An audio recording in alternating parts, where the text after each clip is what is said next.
Hi all, my name's Greg Fisher. I'm the editor-in-chief of Business Horizons, a journal that is largely owned and managed by the Kelley School of Business at Indiana University. Here I'm going to talk to you a little bit about the journal, its aims, what we're doing at the journal, and some of the impact that it's had in the past, so that you've got a better understanding of what we're looking for and you can view it as a potential publication outlet. So the editorial aim of Business Horizons is pretty specific and pretty clear. And here I'm going to break it down into a few key elements and attributes. The first is that Business Horizons as a journal seeks to publish original articles of interest to both academics and practitioners. And we're seeking to serve both of those audiences. These articles should cover a wide range of topical areas within the general field of business, with an emphasis on identifying important business issues or problems and then recommending innovative and interesting solutions to address those problems. Ideally, the articles that Business Horizons will publish will prompt readers to think about business practice in new and innovative ways, to break new ground, see things in a new light, observe problems and their solutions through a new lens. Business Horizons really seeks to fill a unique niche in business publications or amongst other business publications of its type by publishing articles that really strike a very clear balance between being both practical and useful to people on the ground in business and to academics and having some sort of academic grounding. And so to this end, the articles published in Business Horizons tend to be grounded in scholarship and based on prior research, yet are presented and formulated and structured in a very readable, non-technical format such that the material in Business Horizons is accessible and understandable to a wide business audience. I like to think of the key business audience for Business Horizons articles as smart MBA students. You're writing so that you can provide them with insights and perspectives based on scholarship that they can use in their future careers. So in this sense, Business Horizons really seeks to serve as a bridge between what we do as academics through our rigorous academic research and what practitioners are looking for in terms of implementing and utilizing knowledge generated by academics. So we're taking academic research and translating it in such a way that it's got a strong, useful, understandable, practical application.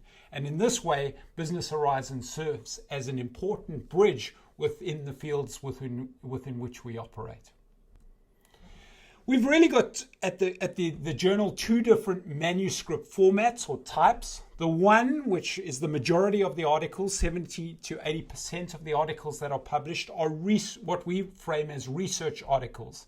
They tend to be slightly longer, a maximum of 25 pages, double-spaced, 12-point font.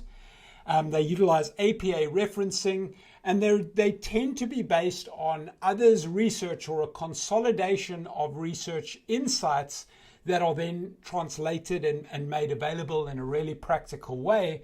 And each of these go through a peer review process. Typically 2 people review them, and if accepted, they are then copy edited to make sure they're as understandable and readable as possible. Then in addition to our research articles, we've got what we call executive digests and specific columns. This makes up about 20 to 30% of the material in the journal. These are slightly shorter, 15 to 20 pages in length, 12-point font, double-spaced. They're reviewed only by the editors or the column heads that manage them and are also ultimately copy edited. The kind of material that fits within this second category of executive digest articles and specific columns includes things like interviews with smart practitioners, case studies, executive insights, or invited comments of sorts.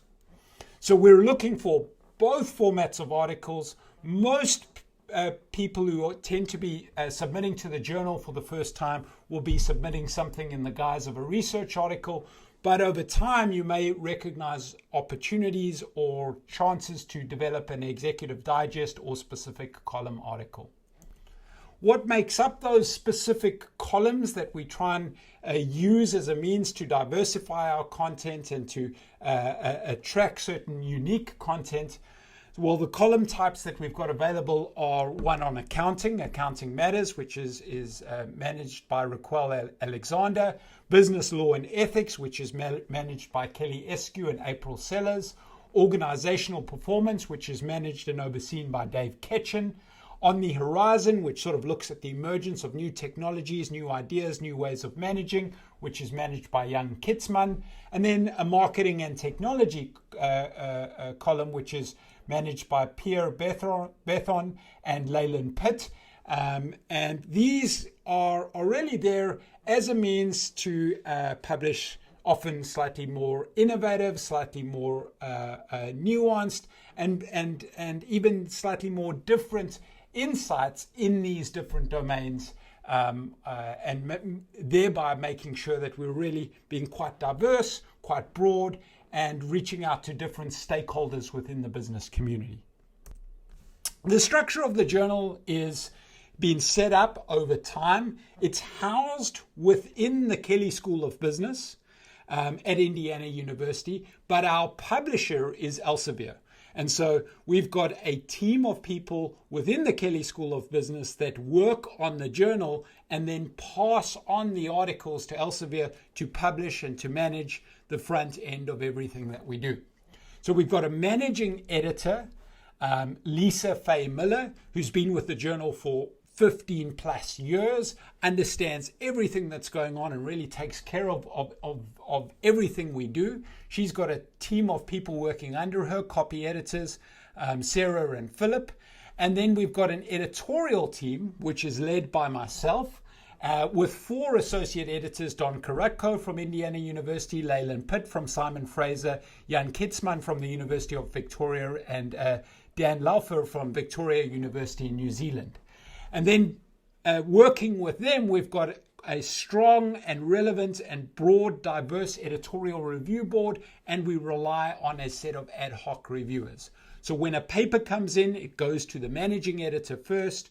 If it meets all the criteria, she then passes it on to me. I decide whether it deserves to be reviewed or not. If it does, I typically pass it on to an associate editor who will send it out to 2 reviewers in order for it to be assessed. If it doesn't deserve to be reviewed, I'll write a nice desk reject letter. And if it does, then hopefully it goes through the review process, typically 2 or 3 rounds of review, in which we tend to try and turn around articles very, very quickly. And at the point that it's accepted, it then goes back to the managing editor, Lisa Faye Miller, who will then post it on the website and begin both the copy editing and then the typesetting process, such that it can ultimately be published by our publisher, Elsevier. We've been getting an increasing number of submissions over the years. So in 2016, we were at about 250, and in 2020, we were over 460 submissions. Our acceptances tend to be around 60 a year. So we've got 6 issues per year, and we tend to have about 10, maybe 11, sometimes 12 articles per issue.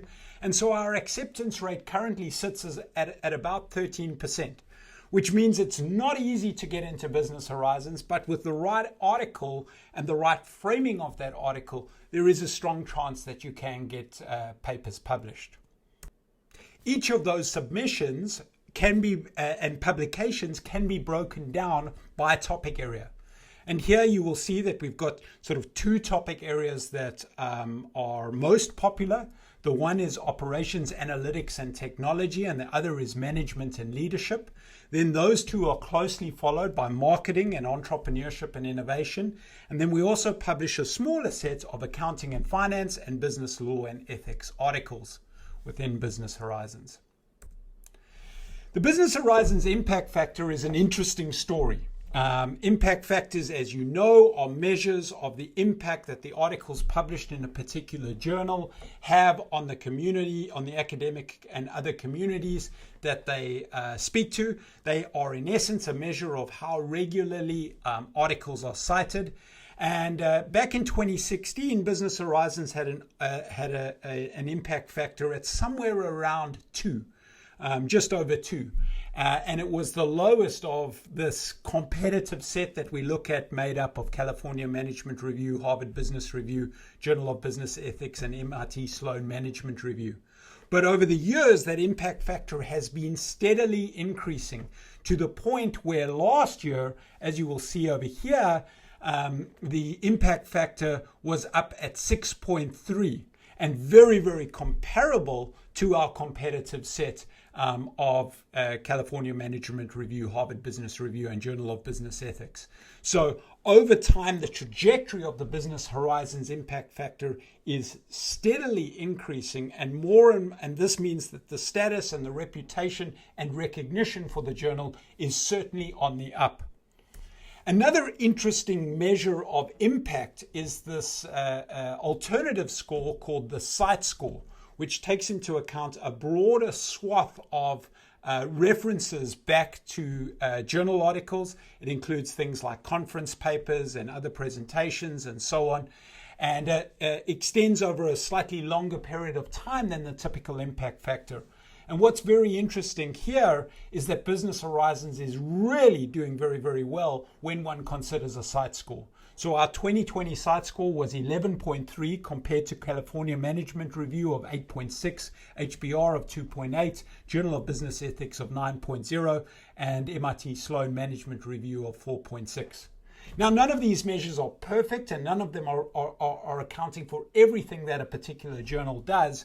But what this does show is that the trajectory of the journal over time of Business Horizons is increasing, its impact is increasing, its status and reputation are increasing. And as such, it's a great time to potentially submit something to this journal. Now, one of the things I like to do as the editor, as the sort of strategist behind the journal, is think about how does Business Horizons fit within its sort of competitive or journal landscape. And one of the things I've done here is broken down the journal landscape on 2 different dimensions. On this bottom dimension as to whether a journal focuses on publishing ideas and academic insights that are practical and tend to be more relevant to the general public, or that are highly academic and tend to focus on specific academic audiences. And then the second dimension is the journal open and free for all to submit, or does it tend to be more closed and specific to specific sort of author groups in terms of who can submit and who's going to get a fair shot, and is there blind peer review and so on.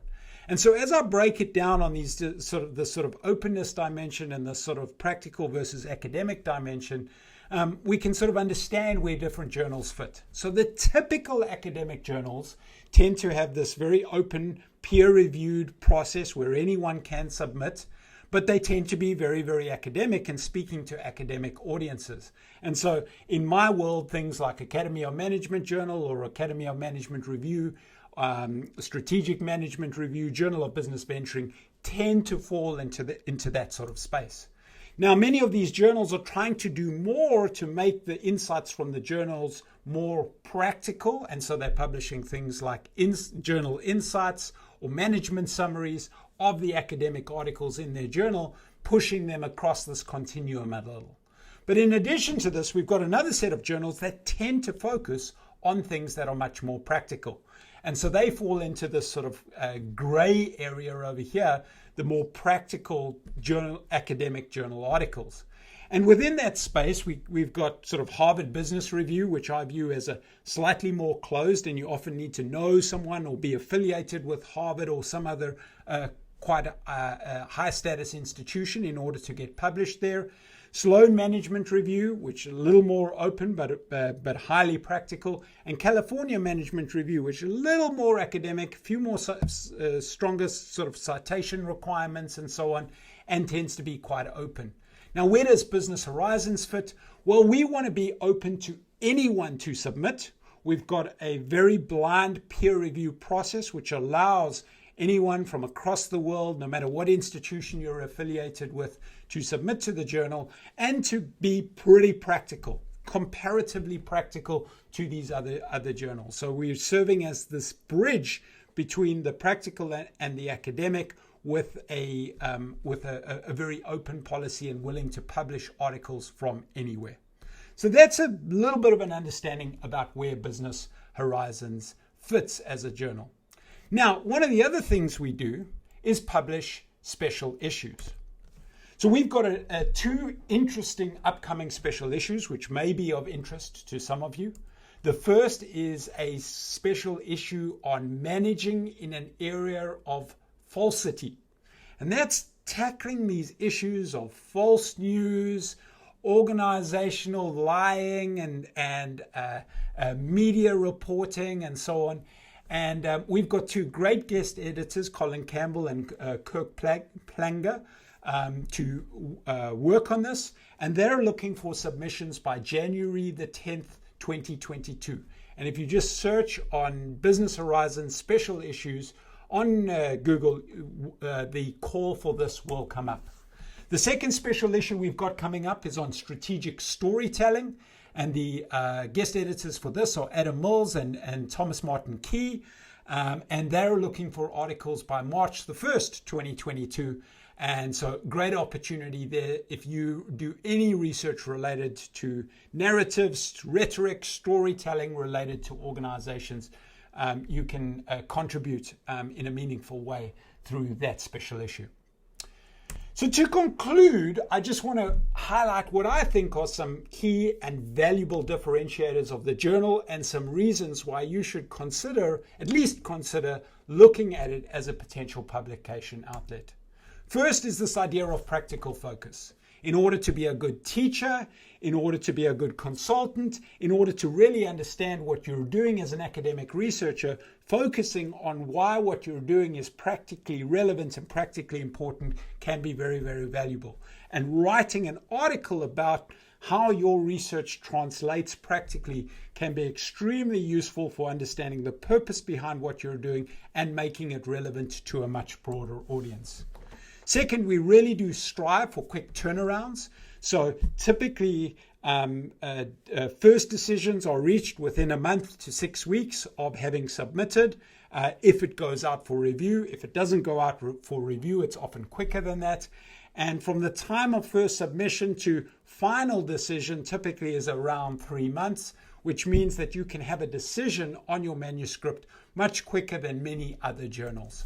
Third, we really help authors generate high visibility for their publications with Business Horizons, in the sense that we help them get social media exposure, we help them think about how they might share it with a broader set of stakeholders, and work with authors to ensure that this work that they've generated, which is for a more general audience, is seen by a more general audience.